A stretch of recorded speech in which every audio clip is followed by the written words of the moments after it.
नमस्कार, मैं हूँ कृति। आज हम आपके सामने लेकर आए हैं बॉलीवुड की उस अदाकारा की कहानी जिन्होंने अपने खूबसूरती, अभिनय और कड़ी मेहनत से न केवल भारत में बल्कि पूरे विश्व में अपनी एक अलग पहचान बनाई है। जी हाँ, हम बात कर रहे हैं ऐश्वर्या राय बच्चन की। मैंगलोर के एक छोटे से परिवार से निकलकर मिस वर्ल्ड बनने का सफर और फिर बॉलीवुड की शीर्ष अभिनेत्रियों में से एक बनने तक की कहानी किसी प्रेरणा से कम नहीं है। आइए इस अद्भुत यात्रा की शुरुआत से अंत तक का सफर जाने और देखें कैसे ऐश्वर्या राय ने हर चुनौती का सामना करते हुए अपनी पहचान बनाई। तो शुरुआत करते हैं ऐश्वर्या राय के बचपन से। 1 नवंबर 1973 को कर्नाटक के मैंगलोर में जन्मी ऐश्वर्या का पालन पोषण एक सामान्य परिवार में हुआ।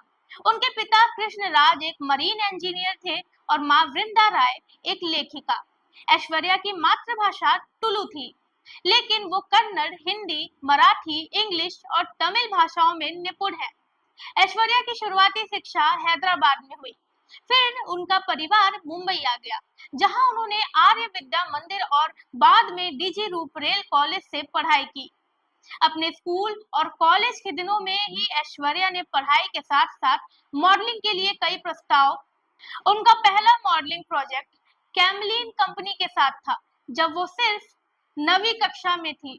उस छोटी सी शुरुआत ने उन्हें मॉडलिंग की दुनिया में पहचान दिलाई और फिर वो कोका कोला और पेप्सी जैसे बड़े ब्रांड्स के विज्ञापनों में नजर आई। 1994 का साल ऐश्वर्या के जीवन का सबसे महत्वपूर्ण साल साबित हुआ। इसी साल उन्होंने मिस इंडिया प्रतियोगिता में हिस्सा लिया और फर्स्ट रनर अप रही। इसके बाद उन्हें मिस वर्ल्ड प्रतियोगिता के लिए चुना गया, जिसमें उन्होंने भारत का प्रतिनिधित्व किया और मिस वर्ल्ड का ताज अपने नाम किया। इस कामयाबी ने उन्हें न केवल भारत बल्कि पूरे विश्व में एक आइकन बना दिया। मिस वर्ल्ड बनने के बाद ऐश्वर्या को बॉलीवुड से भी फिल्में प्रस्ताव मिलने लगे। अब बात करते हैं उनके फिल्मी करियर की। ऐश्वर्या ने फिल्मी दुनिया में कदम रखा 1997 में मणिरत्नम की तमिल फिल्म इरुवर से। ये फिल्म बॉक्स ऑफिस पर सफल रही और ऐश्वर्या के अभिनय की तारीफ भी हुई। इसके बाद उन्होंने हिंदी सिनेमा में और प्यार हो गया से डेब्यू किया, जिसमें उनके अपोजिट बॉबी देओल थे। हालांकि ये फिल्म बॉक्स ऑफिस पर उतनी सफल नहीं रही, लेकिन ऐश्वर्या के हुनर को नजरअंदाज करना मुश्किल था। फिर 1999 में संजय लीला भंसाली की फिल्म हम दिल दे चुके सनम ने ऐश्वर्या के करियर को नई ऊंचाइयों पर पहुंचा दिया। इस फिल्म में उनके साथ सलमान खान और अजय देवगन थे। ऐश्वर्या के किरदार नंदिनी को दर्शकों ने खूब सराहा। इस फिल्म के लिए उन्हें बेस्ट एक्ट्रेस का फिल्म फेयर अवार्ड भी मिला। फिल्म हम दिल दे चुके सनम के बाद ऐश्वर्या को एक के बाद एक बड़ी फिल्मों के ऑफर मिलने लगे। उनकी फिल्म ताल भी हिट रही और फिर संजय लीला भंसाली की फिल्म देवदास में उनकी भूमिका ने उन्हें बेस्ट एक्ट्रेस का दूसरा फिल्म फेयर अवार्ड दिलाया। इस फिल्म ने उन्हें अंतर्राष्ट्रीय पहचान भी दिलाई और इसे 2002 के कांस फिल्म फेस्टिवल में भी प्रदर्शित किया गया। ऐश्वर्या का करियर लगातार बुलंदियों पर था और उनकी जोड़ी हर बड़े अभिनेता के साथ हिट साबित हो रही थी। अब बात करते हैं ऐश्वर्या की पर्सनल लाइफ की। उनके और सलमान खान के रिश्ते ने भी खूब सुर्खियां बटोरी थी। कहा जाता है 1999 में सलमान और ऐश्वर्या के बीच अफेयर शुरू हुआ था, लेकिन ये रिश्ता विवादों में घिर गया और आखिरकार दोनों अलग हो गए। इसके बाद ऐश्वर्या ने अपनी जिंदगी में आगे बढ़ते हुए अभिषेक बच्चन से शादी की। ये शादी 2007 में धूमधाम से संपन्न हुई, जो बॉलीवुड की सबसे चर्चित और हाई प्रोफाइल शादियों में से एक थी। शादी के बाद ऐश्वर्या का फिल्मी सफर जारी रहा और उन्होंने जोधा अकबर, गुरु और गुजारिश जैसी फिल्मों में बेहतरीन प्रदर्शन किया।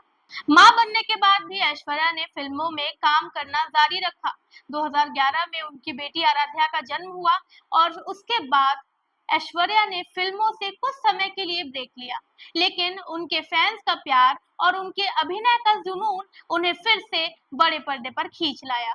उन्होंने जज्बा, ए दिल मुश्किल और फन्ने खां जैसी फिल्मों से कमबैक किया और हर बार साबित किया कि उनका स्टारडम आज भी बरकरार है।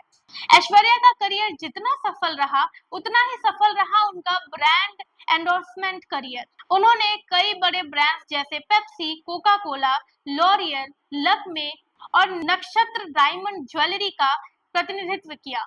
ऐश्वर्या एकमात्र ऐसी भारतीय अभिनेत्री हैं जिन्होंने पेप्सी और कोका कोला दोनों ब्रांड्स के लिए विज्ञापन किया है। आज ऐश्वर्या राय बच्चन न केवल बॉलीवुड की एक प्रतिष्ठित अभिनेत्री हैं बल्कि एक प्रेरणा है उन सभी के लिए जो कठिनाइयों के बावजूद अपने सपनों को पूरा करना चाहते हैं। उन्हें 2009 में भारतीय सरकार ने पद्मश्री से नवाजा और 2012 में फ्रांस की सरकार ने उन्हें आद्रे डेस आर्ट्स एट डेस लेरेट से सम्मानित किया। ऐश्वर्या का सफर किसी परिकथा से कम नहीं है। मैंगलोर के एक छोटे से शहर से मिस वर्ल्ड बनने तक, फिर बॉलीवुड की टॉप अभिनेत्रियों में से एक और एक आदर्श माँ के रूप में। तो दोस्तों, ये थी ऐश्वर्या राय बच्चन की अनसुनी कहानी, उनकी जिंदगी, संघर्ष और कामयाबी का ये सफर हम सबके लिए प्रेरणा है। आशा करते हैं कि ये वीडियो आपको अच्छी लगी होगी। हमारे द्वारा दी गई इन्फॉर्मेशन आपको कैसी लगी कमेंट करके जरूर बताएं और देखते रहें जनता न्यूज। धन्यवाद।